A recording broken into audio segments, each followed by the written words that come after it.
তো ভাইয়া বলেই দিয়েছে, এটাই আসলে বলার ছিল। আর একটা বিষয় যেটা আমি ভাইয়ের সাথে কথা বলছি এবং আমাদের অনেক সাংবাদিকদের এটা দাবি, আমরা এই ঘোষণাটাও দিতে চাই, এখন থেকে প্রত্যেক বছর 23শে এপ্রিল চলচ্চিত্রে কালো দিবস হিসেবে পালিত হবে। হাততালি হাততালি।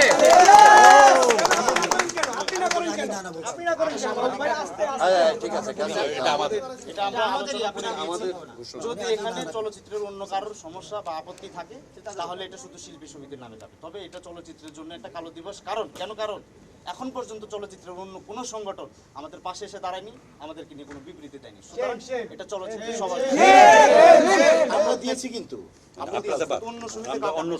চলচ্চিত্র সবার পক্ষ থেকে আমি কিন্তু পাশে এসে দাঁড়িয়েছি। আমি সাংবাদিক সমস্ত সংগঠনের সাথে যোগাযোগ করছি, সবার সাথে পাশে এসে দাঁড়িয়েছি। এবং সবসময় ভাই যেটা হয় যে অন্য সংগঠনগুলো সবকিছুতে একটা বিবৃতি দিয়ে সাথে থাকে। আপনি এবং শাহিন সুমন ভাই আমাদের সঙ্গে ছিলেন, ভাইও আজকে আমাদের সাথে ছিলেন, এতে আমাদের কোনো ডাউট নাই। কিন্তু আমাদের যে একটা প্রত্যাশা, আমরা তো ওনাদের সবার সহকর্মী, ছোট ভাই বড় ভাই, এরকম একটা ব্যাপার থাকে। সেই জায়গায় জয় চৌধুরী কই? জয় চৌধুরী, হ্যাঁ ঠিক আছে। জয় কোথায়? সংগঠনের নেতা কর্মীরা আসছিলেন, সবারই হয়তো মনে ক্ষোভ থাকবে যারা আহত হয়েছেন। এখন এখানে রুবেল ভাই, মিশা ভাই বুক পেতে দিয়েছেন যে আমাকে তোমরা যদি মায়ের রক্তের বদলে রক্ত চাও তাহলে আমাদের রক্ত নাও। এরপরে আসলে আর কোনো কথা থাকে আসলে এখন যেখানে আসছেন সবার সামনে হাত জোড় করে বলেছেন।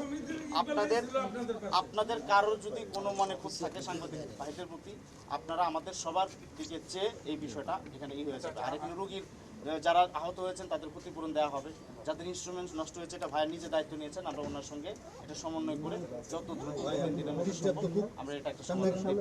এখন এখানে আমাদের মুরব্বীরা যারা আছেন, আমাদের সাংবাদিক ভাইরা, বাবু ভাই আছেন, লিমন ভাই আছেন, রাজু আলিম ভাই আছেন, ওনারা এটা শেষ করবেন। আর ব্ল্যাক ডে নিয়ে যদি কারোর আপত্তি থাকে এটা নিয়ে আমরা কালকে কথা বলবো। বাট 23শে এপ্রিল একটা কিছু পালিত হবে সাংবাদিকদের জন্য, এটাই ফাইনাল। ঠিক আছে। জয় জয়। আচ্ছা আমরা একটা জিনিস বলি, আমরা শুনুন, সবাই শুনুন। কোথায়?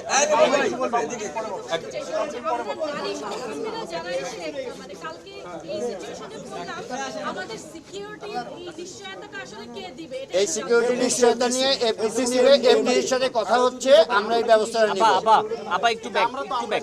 এখন বলবেন তো জয় চৌধুরীর বিষয়ে আমাদের যে ডিসিশনটা, আমরা জয় চৌধুরীর বিষয়ে যে জয় চৌধুরীকে বয়কট করা নিয়ে আমাদের মনে সবার একটা স্বস্তি ছিল। এখন দেখেন এটা 3 দিন দিয়েছিলেন ভাইয়া, আলাপ আলোচনা করার পরে এটা এক মাসে আসছে। এরপরেও যদি আমরা সাংবাদিকদের বিরুদ্ধে সিদ্ধান্ত নিতে চাই সেটা কালকে আমরা এফডিসিতে আসবো, এসে আমরা তোমরা ডিসিশন কালকে নিও। জয়কে কথাটা বলে শেষ করতে দাও। জয় আসুন। আমাদের ডিসিশন